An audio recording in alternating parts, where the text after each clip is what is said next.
Set in the darkly comic dystopia of Freedomland, players take control of Zoe Zuberdet, an ordinary citizen crushed under a lifelong debt enforced by Abracadaver, a company so committed to profit it will resurrect the dead to collect. In Superdebt, health is money, stamina is money, bullets cost money, and even breathing drains your wallet. Every decision is a risk, and running out of cash means instant death. Superdebt blends intense bullet hell combat with roguelike progression and constant economic pressure. Players must decide whether to spend cash to survive the current run or invest it towards paying off their ever-growing debt.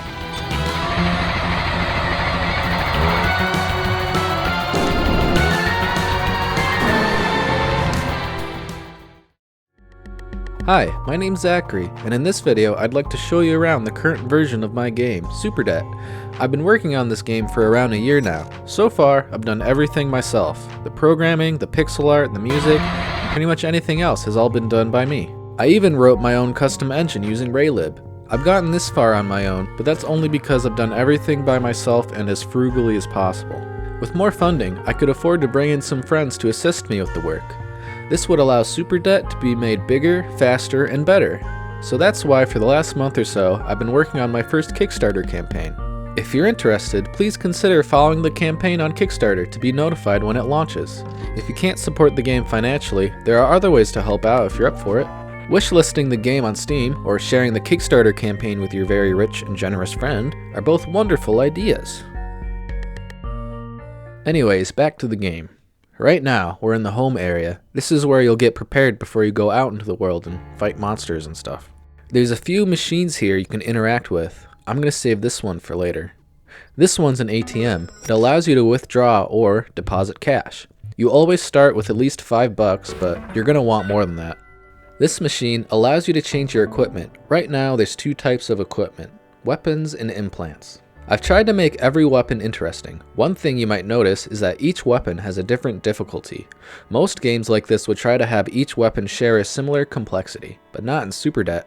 The weapons here range from a bodyguard that shoots enemies for you, all the way to a literal poker deck where you have to make poker hands to hurt enemies. The higher the difficulty of a weapon, the larger the payout you receive for getting farther in runs. For now, we'll stick with the starting weapon, gun and bat. Implants do various things like giving you new abilities or changing small things about your character. For example, Blood Teleport changes your dodge button into an instant teleport. Overclocked allows you to carry more items in exchange for taking more damage. I have one more idea for a type of equipment called prayers. With prayers, you would be able to pray to the market to passively influence small things about the world. All the prayers would be inspired by economic terms. For example, monopsony could make everything in shops cost the same, or means testing could increase your luck the more you're in debt. Stuff like that. Let's finally start getting into the meat and potatoes of the game. Superdebt is split up into randomly arranged pre-made rooms. It starts out quite simple, but it only gets harder from here, as you might expect. As of now, the game has 4 worlds with 300 possible rooms and 6 bosses to draw from. My goal for the full game is to have at least 1,000 total rooms and 20 bosses. I feel like this is the bare minimum to meet what players expect from roguelikes these days. What I really think would be awesome is adding more worlds. This would further increase variety by being able to take different paths through a broader selection of worlds and themes. One of my ideas for a new setting is called God's Country. It would be a mess of parking lots and derelict businesses depicting an abundance of urban decay. This picture of American architecture is what inspired this idea. Randomly, you will happen upon shops. Here, you can purchase upgrades and items in the form of modules. Modules can either offer passive bonuses to stats, or they can offer single-use effects like clearing the screen of bullets or skipping floors. As of now, there's no descriptions or anything. You just have to figure out yourself what they do. In the future, I'd like to implement a good way to show that information on screen. User interface stuff like this is often more complicated than one might think. There's only so much space on the screen, and there's even less for pixel art games. That's why sometimes in games like these, they'll use high-res art and text for menus instead. In this safe area, we've come across some randomly generated vending machines. This one allows you to gamble some money. It's as simple as flipping a coin. You might recognize the inspiration from one of the festival minigames in Stardew Valley. Another allows you to change your weapon to a random one in exchange for a reward. In this case, I got the weapon Circle the Sinner. This is one of the harder weapons to use in the game. It's really powerful, but it'll hurt you just as much as your enemies. Over here is one of the few friendly characters implemented in the game so far. A lot of the game is really harsh, so I think having characters like Zeb here are really important in granting some relief.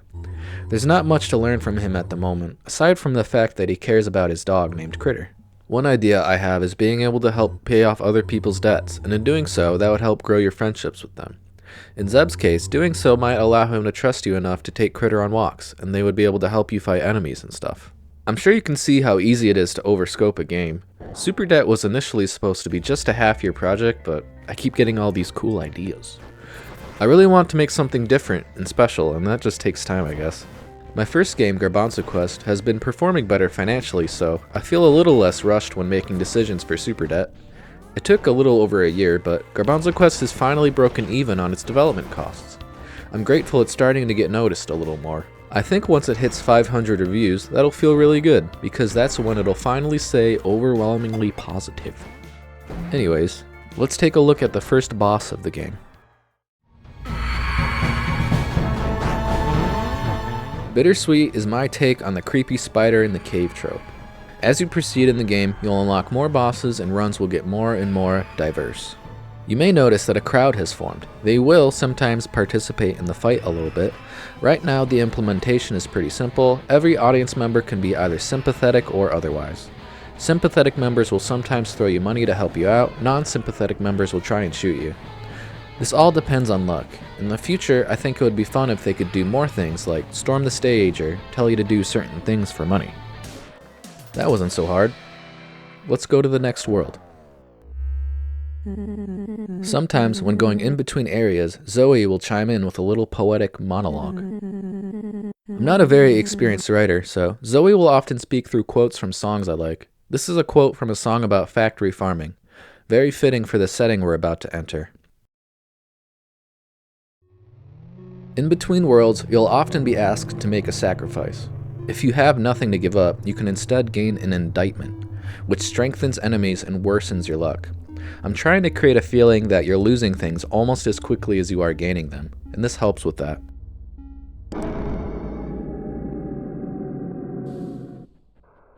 So here we are at the meat factory.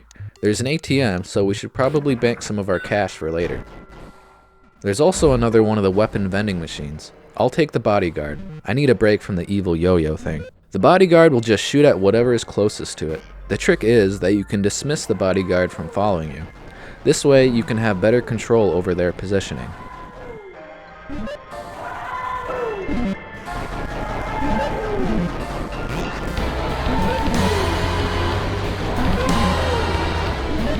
One of the things I'm always trying to improve is readability. I think that's important for all games, but it is especially so for games that are fast and have a lot going on.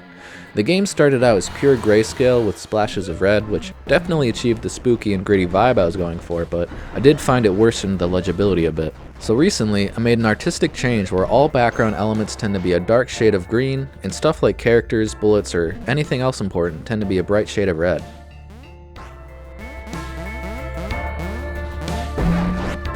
I'm pretty confident in the actual gameplay of Super Debt. I think the game's fun, but one of the things I really want to work on is the story.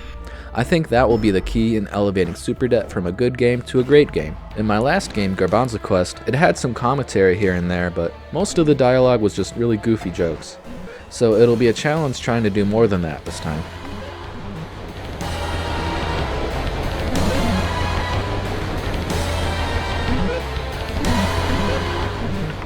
Here's another rest area. This time I will be taking the Devil Deck. This is definitely the hardest weapon in the game, but I think it's a lot of fun once you can wrap your head around it. When I first designed this weapon, Balatro had just come out, so it was difficult to not find inspiration from that. The core concept is not terribly complicated. You're just trying to make poker hands and then you throw them at your enemies. The better your hand, the more damage you'll do. I have made some slight modifications. You may notice that there are no face cards. I made this decision not only for legibility, but also to make upgrades easier. By default, only cards with ranks 1 through 10 will show up in your deck, but let's say you picked up an attack module. That would add 11s into your deck. The special modules will also increase your hand size and remove lower rank cards. Let's fast forward to the boss.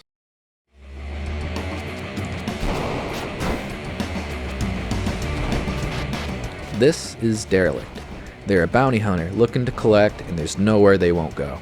I have a feeling the double deck will make quick work of them though. I think their song came out pretty cool.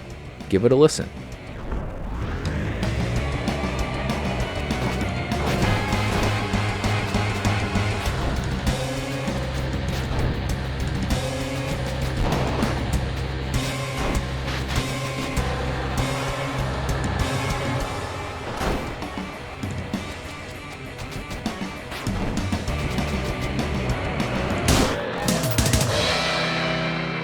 Phew.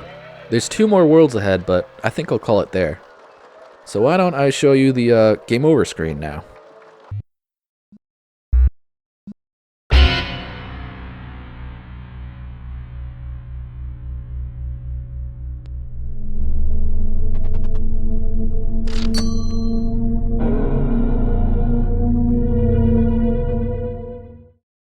Now we wake up at home, only to try and do it all over again.